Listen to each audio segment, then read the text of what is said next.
ప్రజల భద్రత కోసం, పెద్దలకి ఒక భద్రత ఇవ్వడం కోసం, కన్నీరు పెట్టే రైతాంగం కన్నీరు తోడడం కోసం, మీ భవిష్యత్తు కోసం ఓటు ఎందుకు చీలకూడదన్నాను. రాయలసీమ ఒకరి గుత్తాధిపత్యమా? రాయలసీమ ఒకరి గుత్తాధిపత్యమా? జగన్ గుత్తాధిపత్యమా రాయలసీమ? ఏం మాట్లాడతావు నువ్వు? వెళ్ళి కర్నూలుకి వెళ్ళో, కొన్నిదేల గ్రామం ఉంటుంది, వెళ్ళి చూడు. అక్కడ ఏదో రాయలసీమ నీ గుత్తాధిపత్యం అన్నట్టుగా మాట్లాడతావు.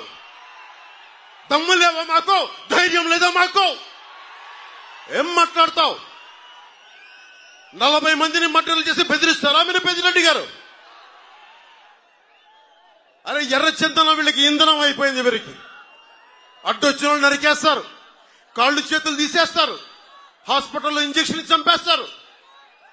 గంగిరెడ్డి లాంటి ఒక మాఫియా డాన్, ఎర్రచందనం డాన్, అలిపిరి కట్నంలో నిందితుడు 15లో మారిషస్ లో అరెస్ట్ చేస్తే మళ్ళీ ఈ రోజు అతను మిథున్ రెడ్డితో తిరుగుతూ ఉంటాడు. వైసీపీ గూండాలందరికీ గుర్తుపెట్టుకోండి, పవన్ కళ్యాణ్ చెప్తున్నాను, రైల్వే కోడూరు నడి బొడ్డులో నిలబడి చెప్తున్నా, రైల్వే కోడూరు నడి బొడ్డులో నిలబడి చెప్తున్నా, ఒక్కొక్క వైసీపీ గూండాలకి ప్రాణత్యాగం అలా వదిలేయగలను, గుర్తుపెట్టుకో. కానీ సగటు మనిషిని బాధిస్తున్నారు మీరు, సగటు మానవ హక్కుల్ని కాలరాస్తున్నారు మీరు. మీ అంతు చూస్తాం, వీధుల్లోకి లాక్కొస్తాం, మర్చిపోకండి.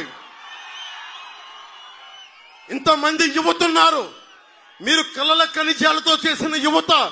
మీరే కనుక నిజంగా గుండె లోతుల్లోంచి ధైర్యం తెచ్చుకుని రోడ్ల మీదకి వస్తే ఒక పెద్దిరెడ్డి, మిథున్ రెడ్డి, జగన్ రోడ్ల మీదకి రాగలరా?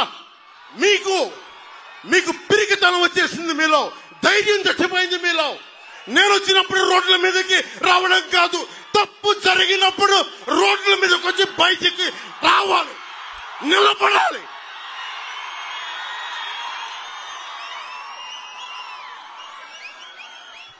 ధైర్యం లేని సమాజం కుళ్ళిపోతే చచ్చిపోతే. రాయలసీమ ఇదే, రాయులు ఏలిన సీమ ఇది. ఆ సీమ నుంచి వచ్చి మీరు భయపడతానంటే ఎట్లా? మీరు భయపడతానంటే ఎట్లా? భయపడకండి, నేనున్నా, మీకు అండగా ఉంటా. మీకు